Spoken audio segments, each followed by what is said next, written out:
Man, what in the hell is this? What's up, everybody? Welcome to a rare edition of the Rob Gucci Show. The only reason why I'm doing this show right now is because I was on the internet. I was on Twitter. I pulled up my oh fuck, dude. I was on Twitter for the 300th time today. Just aimlessly pulling up the app. Just another day pulling up an Instagram app, pulling up Twitter, refreshing the fucking page. Like, what the fuck?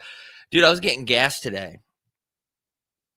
And I had this weird thought in my head. And I was just pumping gas in my car, 91 premium. It's not a big deal. And I was like looking around at just like everything going on. And I was like, what the fuck are we even doing? Like, is everyone... what's everyone even doing? Like, I'm putting gas that comes from the ground in my car so I can power the vehicle to go to where I need to go. Like, what are we even doing? I was just looking around. Like, what is even happening? Like, does anybody know what's happening? Just incredible. What are we even doing? But anyway, I was on Twitter and I saw a cornbread bitch. Shout out to cornbread bitch. She quote tweeted something, and I was just in my bed. It's 7:48. I was just in my bed. I've been going to bed at like 5 p.m. this week. Just get done recording HB3, get done recording Patreon. I already did that today. Just go to bed. Like, what else do I have to do? Just be going to bed. That's what I'm doing. I'm just going to bed.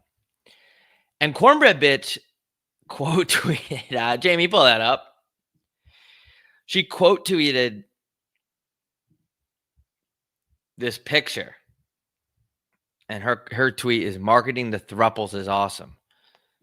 Speaking of cornbread bitch, Jamie, take that down. We got to get her a tank top, HB3. And it's funny because we're like ordering a customized tank top for her, friend of the show. And we got new merch people now. We have like dude, for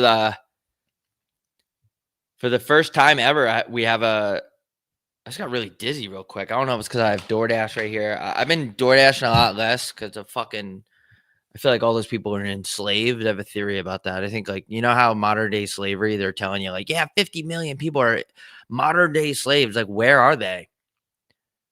They're bringing you your fucking Cheesecake Factory, you disgusting pig. I don't know. I've just been doing it when I'm in a pinch, which I'm in a pinch right now tonight.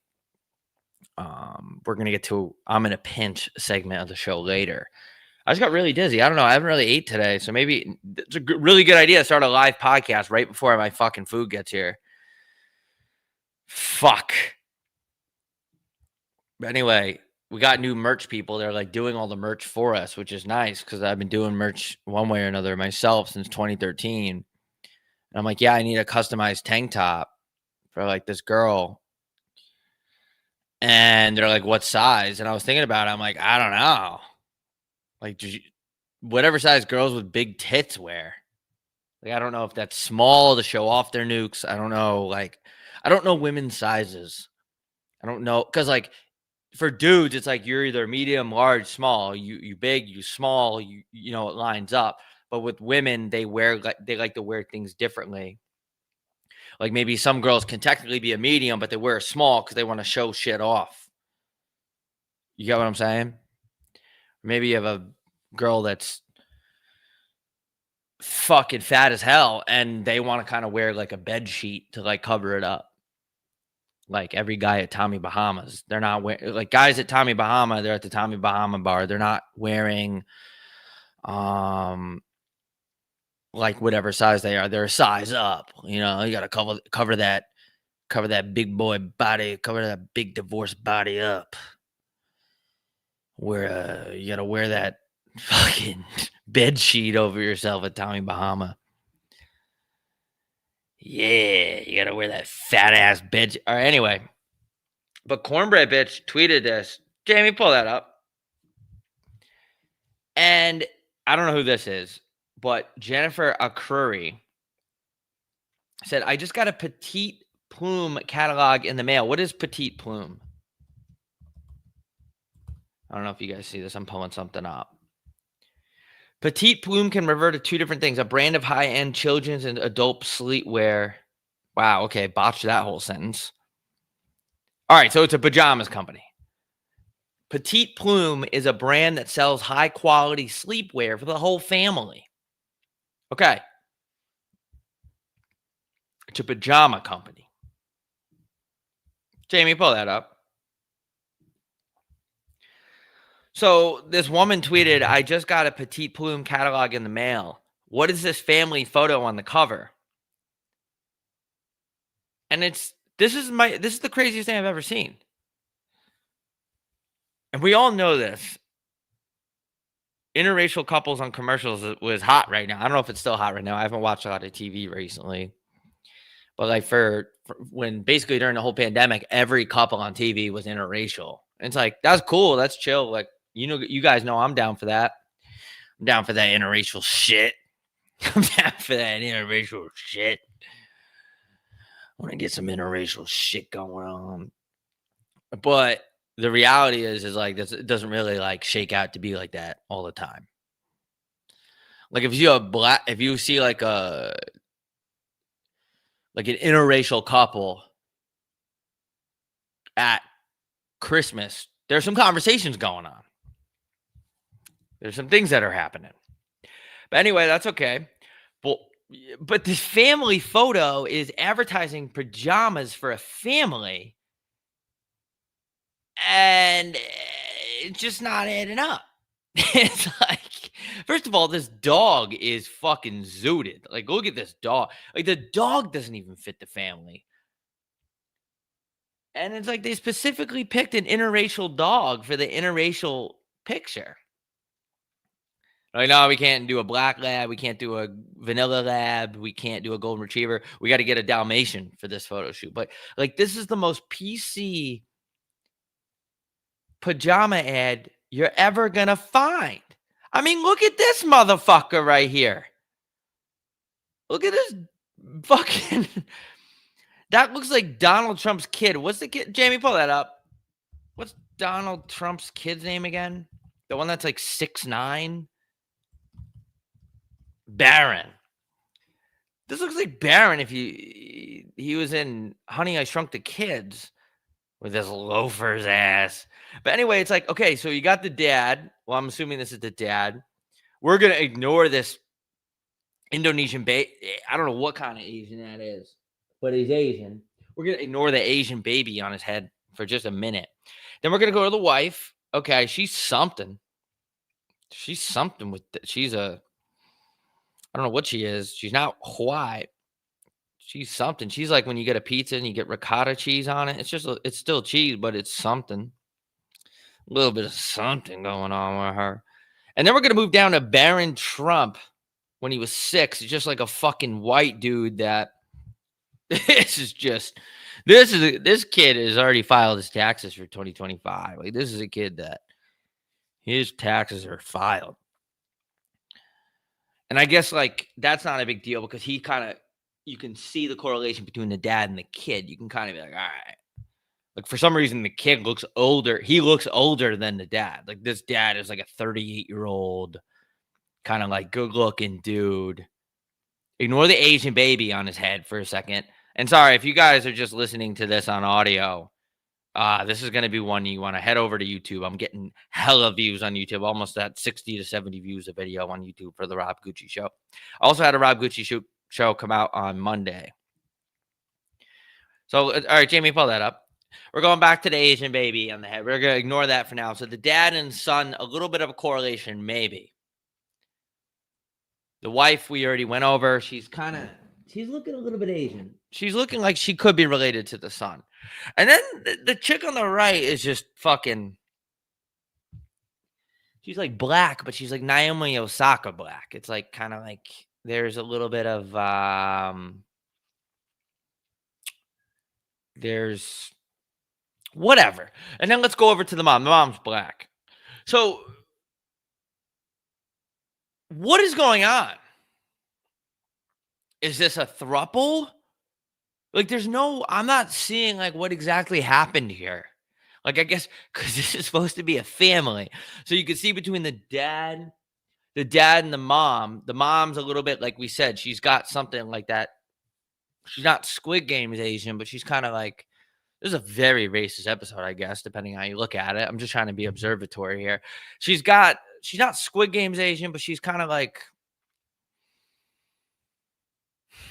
she's Asian. And then you could easily say that these are the parents of this kid. Easily, no problem. But then who the fuck is this kid? Who's the kid? Who's the Congress member on the bottom who looks like he's a Congress member smushed into a Little League player at once? Because you can't have, if you're going to have a baby with your Asian wife and you're a white guy like this dude, like this is just a white dude from Connecticut. You're not having two sons and one comes out full-blown Asian and the other one, like one comes out straight out of the Philippines and one kid comes out like he was conceived at an H&R Block. So they can't be related. But then you have the guy and the black lady who could have easily made it and have the daughter. I guess the odd man out, if this was a throuple, is this fucking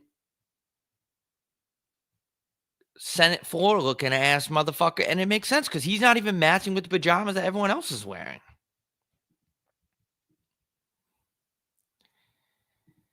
I don't know.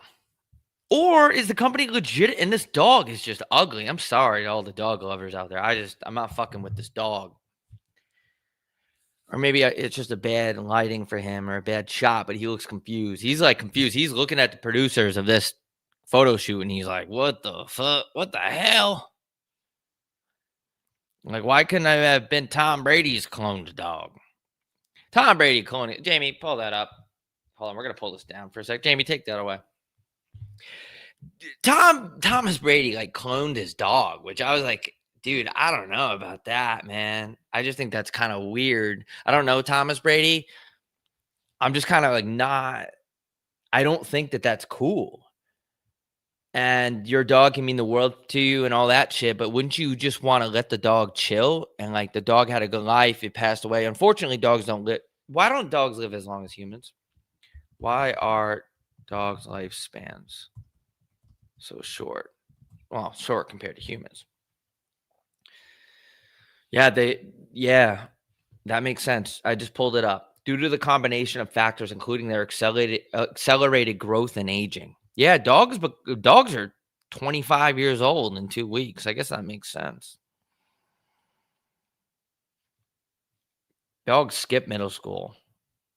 They're elementary, and next thing you know, they're getting their PhD, shelling out a bunch of money, getting in debt. But yeah, man, Tom Brady just cloning his dog. I'm just like, I don't like that. I don't like it. I think it's weird. And it's like, you can love your dog, but your dog had a really good life. And now the dog is in dog heaven because no dogs are going to hell. Not a lot of them. Unless you get those rare pit bulls that people are afraid of that attack the mailman and stuff like that. There's bad dogs out there. But most dogs, I feel like, are in heaven. But then you like clone your dog, but it's not your dog because Jamie, pull that up. We're gonna look this up together. Tom Brady. Jamie, pull it up. There we go. Clone dog information. We're just gonna search that in the grok. Tom Brady, the retired NFL quarterback and investor in biotech firm Colossal Biosciences. I don't even like the sound of that. I hate that. We don't need all that. We don't need all of that. Colossal Biosciences. Just stop. Relax. Recently revealed that his current dog, Junie, is a generic clone of his late family pet, Lua. The announcement came... Brady described the process as giving his family a second chance on Lua. Yeah, I just don't like that, though. Like, you have to let Lua rest in peace. Like, imagine you cloned your wife, and your wife is up there looking down on you like, he's really going to clone this bitch? And he made her tits a little bit bigger? Like, you just slipped the doctor a 20? He slipped the scientist a $20 bill and just make the fucking tits a little bit bigger. And the doctor's like, oh no, I don't know. That's just make the fucking tits. Here's a 50. I'm make my wife's tits a little bit bigger. Yeah, I'm not fucking with this dude. So he spent 50 grand to make his old dog the new dog. Yeah, and also the clone dog, I read this earlier, Jamie pulled that away. It doesn't have the same personality as the original dog, which is even more annoying. Because I'm looking at a dog that was my dog, but it's not my dog. That's almost like a tease, like it's like a trip almost, if you will. I don't like that. I think I don't know, man. Tom Brady, like, look, dude, I don't know the guy, and if you listen to my Patreon, you know I don't know somebody until I meet them, kind of thing. Like, I know we live in a day and age where you see a TikTok of somebody in 6 seconds, and now you have this like big opinion about them, and everyone's got to have their own fucking opinions. I don't know if that came into the mic. My chest made some weird sounds, dude. Yeah, I don't know about that. Just cloning the dog. I just think it's weird. I think it's like, oh, it says right here, Junie is genetically identical, but it may differ in personality, behavior, and health. Yeah, I just don't. That draws the line for me at bizarre.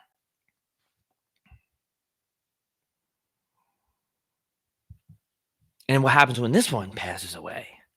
You come up with a third one?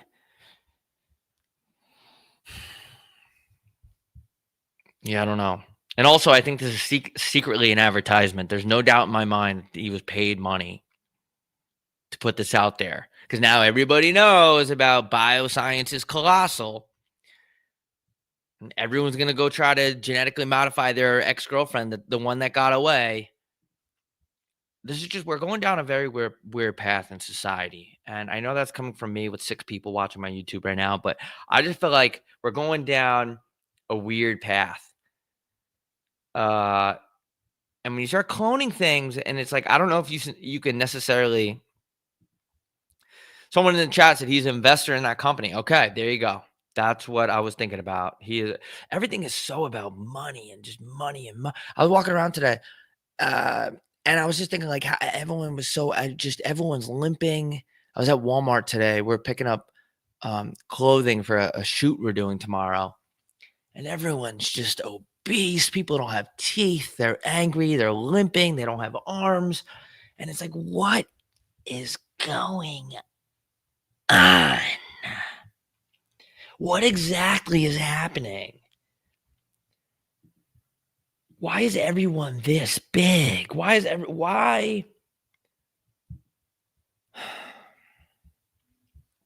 I don't know, dude. I just don't know.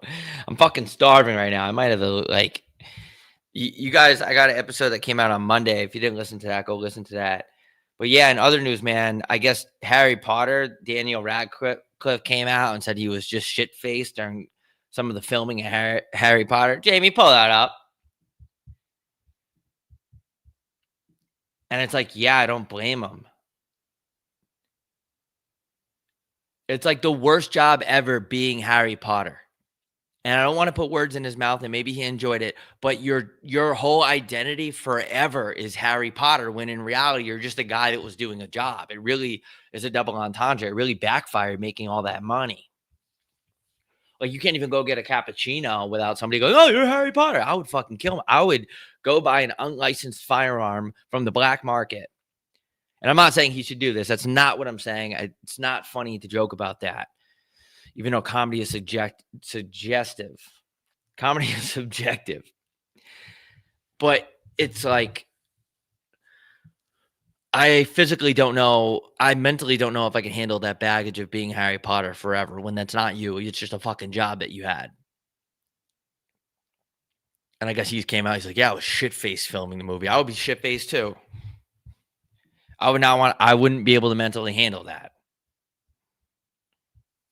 Can't even go anywhere without, oh, you're Harry Potter. Dude, shut the fuck up. Jamie, pull that up. All right. Did Daniel Radcliffe, like everywhere you go, you're just Harry Potter. It must be brutal. Just fucking brutal. Fuck me. You can't go anywhere. Everyone's seen Harry Potter. You can't go anywhere. Did Daniel Radcliffe film Harry Potter drunk? Jamie, pull that up. Yes, Daniel Radcliffe has openly admitted to showing up to Harry Potter set while still under the influence of alcohol. Rockstar, who hasn't showed up to work drunk, though? Particularly during the later films. Yeah, just to get by, man. I don't give a fuck how much money they're paying me. I'd rather just be a guy in Walmart who doesn't have an arm. Walmart, man. If that's a microcosm of this country, we are not in good shape here. And I get it. There's a lot of good things. There's a lot of positive things about the United States of America. But the people, I think the priorities are just totally lost. It's all about, leasing a Cybertruck and posting it on Instagram. And we're eating bad. And people are like, well, people can't afford anything else. Yeah, you're fucking right. I don't know. I don't have the answers. Anyway, Jamie, pull that up. Daniel Radcliffe showed up shit-faced to work during the later films. However, he has consistently emphasized, who's asking him this, that he never drank alcohol on set. The struggle with alcohol was part of his broader battle with substance abuse as a young adult, which he attributes to the intense pressure of fame and anxiety. Yeah, man. I have 4 kids on burner accounts bothering me all the time. I can't even deal with it. Guy's whole world. This guy can't even go to Cava and get a Mediterranean bowl without the douchebag behind the thing going, oh, you're Harry Potter. It's like, oh my God. Fuck. That's what I would be like if I was Harry Potter. It would be crazy. Has to be the worst job in the world. And I'm sorry. Look, man. There's no way Harry took the job and he's probably ecstatic. He was probably, this is great. I got the lead role. I'm Harry Potter. It's going to be a great film. The books are awesome. Everyone loves it. It's going to be fantastic. And next thing you know, like, you're a Harry Potter. Like, your identity is gone. Like, whether you like it or not, it's gone. It's kazip. It's capiche. Sucks, dude. Money can't buy all that back. Money can't buy your personality back. Fuck me. Jamie, pull that back up. He's been sober since August 2010, shortly after wrapping the films. I can point to many scenes. This is what Daniel said. See what I'm talking about, dude? I'm sorry, Daniel. I can point to many scenes where I'm just gone. Dead behind the eyes. It's sad. People don't understand. People don't feel bad for these people because, like, yeah, well, they have money. They can DoorDash whenever they want. They're fucking rich. They have a fucking Aston Martin. They have a heated driveway. So the snow, you don't have to shovel it. You don't have to hire some Puerto Rican guy to come shovel the snow. It just melts away. And they think that it's like the same thing as happiness. We have to people watching this, so at least 40 people are going to be out there like, yeah, dude, I'd do anything to have that. I would do anything to be Harry Potter. Oh, really? I doubt it. Unless you're a jackass. I want to actually get Daniel Radcliffe on the show and watch Harry Potter with him, and he can point out, like, yeah, I was fucking shit-faced during this Quidditch match scene. So who cares? He shows up drunk. Who gives a fuck? On BBC Radio's Desert Island Disc in 2020, he linked his heaviest drinking to the end of the series. A lot of drinking happened toward the end of Potter. It was panic, not knowing what to do next. Yeah. I mean, you're stuck in your Harry Potter. It's like, yeah, I'd be getting so drunk. I'd be dead, probably. I'm not even kidding. I physically couldn't handle the annoyance of that, man. So it's not a big deal. He drinks. He gets shit-faced. Who cares? Shows up drunk. Everyone at the movie theater watching the movie's drunk. Movies now, it's just they have the recliners. You could wear order wine to your seat. They went on you hand and foot in there, man. It's not even movie theaters are just too nice now. Like I just go in there. Last time I was in a movie theater, I just go to bed just to get away from it all.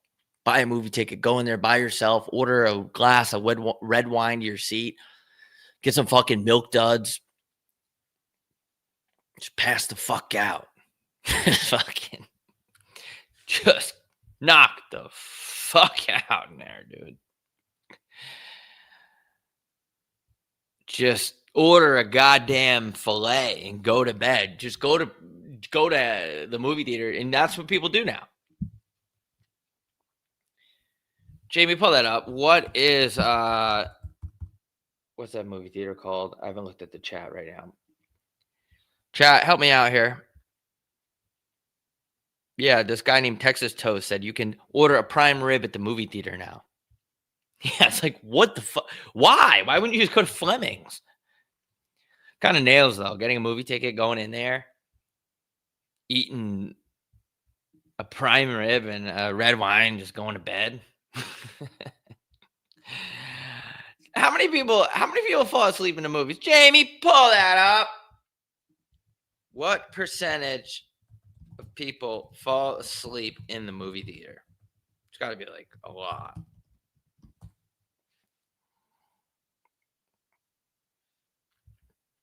Falling asleep in a movie theater is surprisingly common, which is funny because they're blaring sounds in there. Like the bass of a movie theater will make you shit yourself, depending on what movie you go to. Movie theater dates are always weird to me too. I never went on one before, but it's like, oh, we're just gonna watch a movie together and not talk. Like, isn't the whole point of this? Isn't the whole point of this whole thing to get to know each other? I think dudes were just doing that to try to get a hand job in the dark. It was just fucking like, all right, man, there's 40 people in here. Like, if that's really what gets you off, maybe you should get a psychiatrist. Okay, falling asleep in the movie theater is surprisingly common. A surprisingly common complaint. Who's complaining? Like, if someone's falling asleep in the movie theater, I don't give a fuck. You know what my last time in a movie theater was? Jamie, pull that down. I went to go see that movie. It was like during the peak of wokeness. It was like the peak of Pacific Northwest Twitter. It's called Get Out. Like the white family has this black kid. I don't remember the plot. Loosely, the black kid goes over. I don't know what he was doing. I don't know if he was selling cable. I don't remember. But the white family like put him in the basement, and there's, they serve some hors d'oeuvres to him. And they put a little GCB, which is a drug, in his orange juice, something along the lines of whatever. They captured this fucking black kid, and he's trying to get out of the house. And I might have this totally wrong because I think I was a little bit drunk when I went to the movie theater. When I went to the movie theaters to see, all right, Jamie, pull that up. What is Get Out about? What is the plot of Get Out? I don't know if I have that right. The premise of Get Out is a young black man, Chris, who accompanies his white girlfriend, that's right, to meet her family for the first time. This is like just not fair to people like me. Like, dude, I didn't do anything like this. Like maybe my great grandpa. Okay, so then the family was like extra nice to him, and then the horror unfolds that he realizes that they use a unique form of hypnotherapy, put Molly and lean in his orange juice to trap black people in a mental prison. Like, what the fuck? Not all white people are like this. Fuck. Like, fuck me, dude. They did the same thing to the offensive lineman in The Blind Side. Except they made him a football player. They took all his ad revenue, and he's doing commercials for Gillette, and the money getting funneled into the Sandra Bullock's bank account.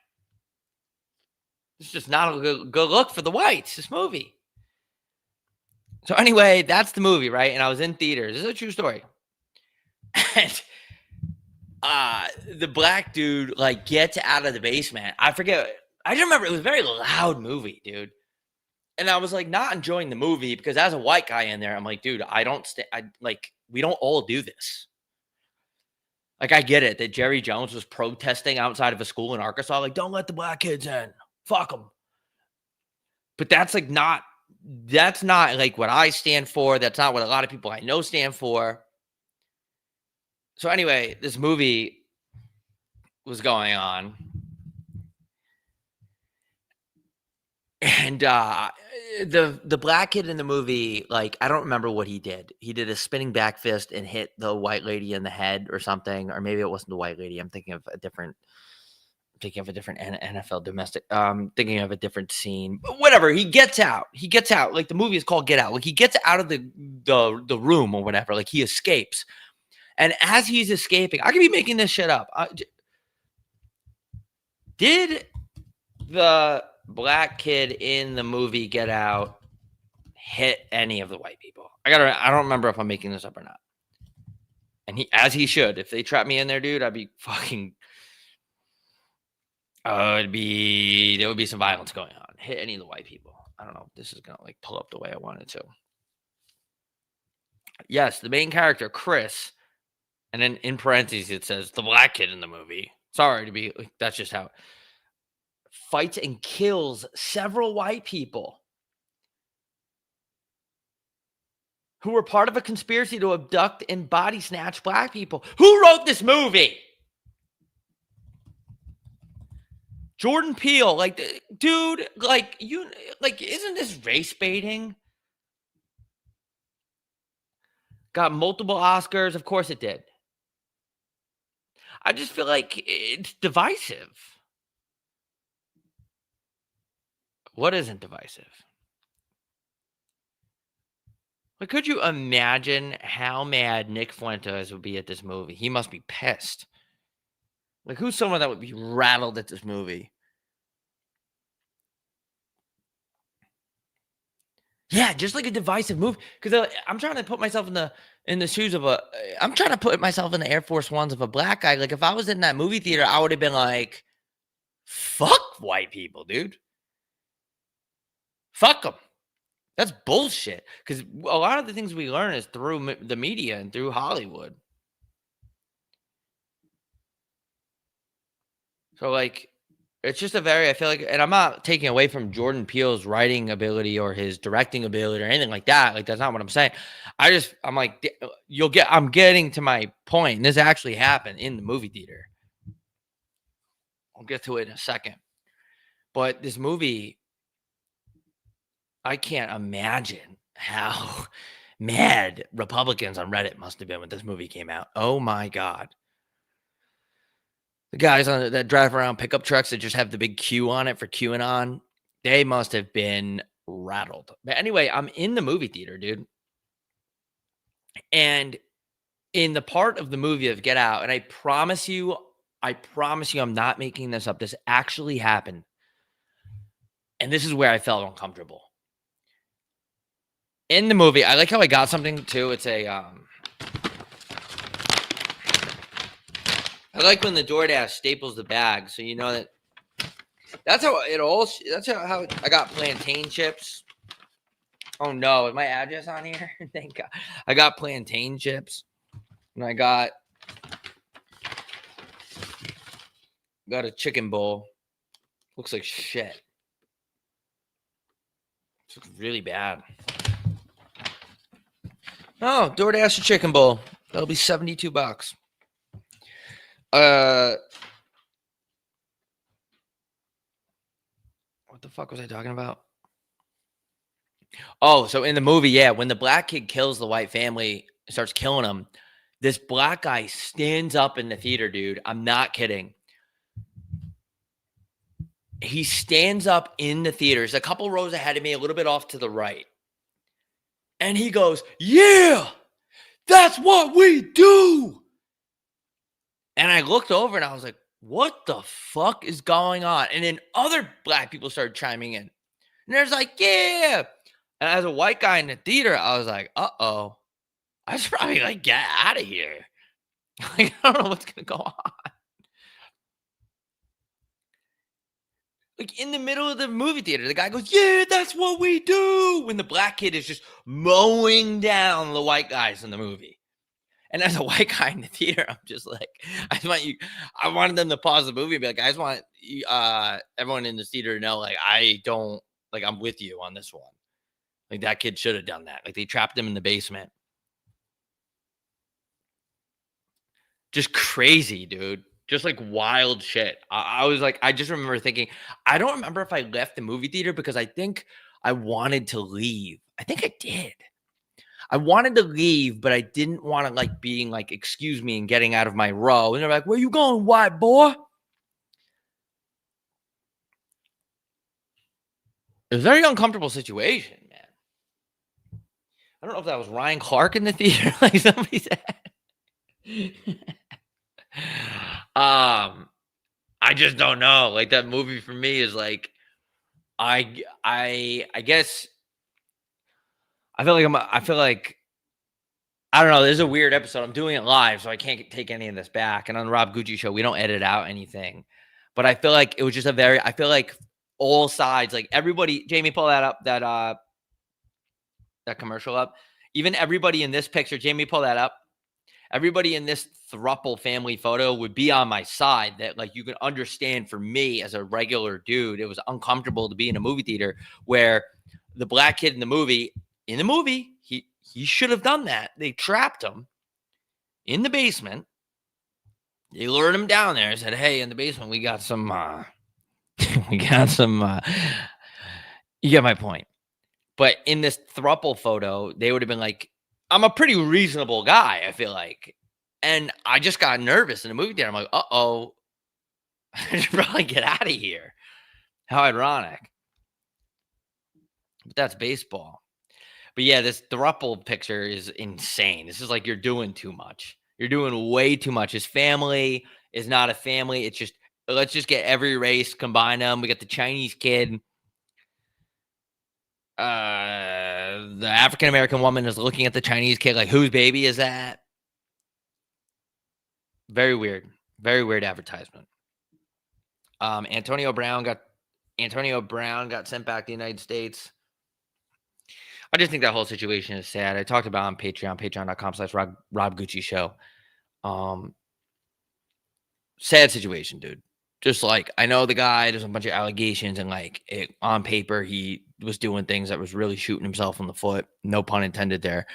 But it's just a sad, like when you zoom out on the situation, you see one of the NFL's all-time greats in receiving and all the money he has. It's not just about the money, but it's like when you have money like that, you have a lot of freedom. It's like you won life. You could do whatever you want. You can go to Chuck E. Cheese. You could go to Cayman Islands. You kind of have the ability to help out a lot of other people.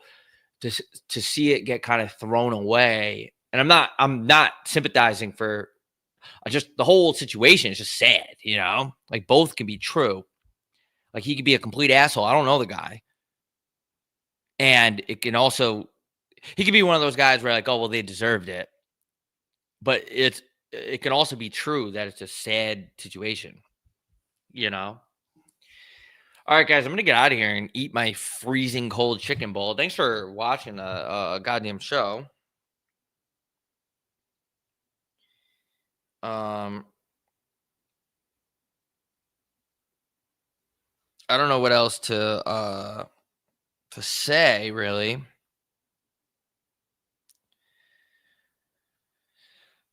I'm gonna get out of here, dude. You can listen to this at the Rob Gucci show. I don't know what else to say. I'm really bad at signing off on this, but yeah, I guess we covered everything. I guess we covered Tom Brady cloning his dog. Yeah, I don't know.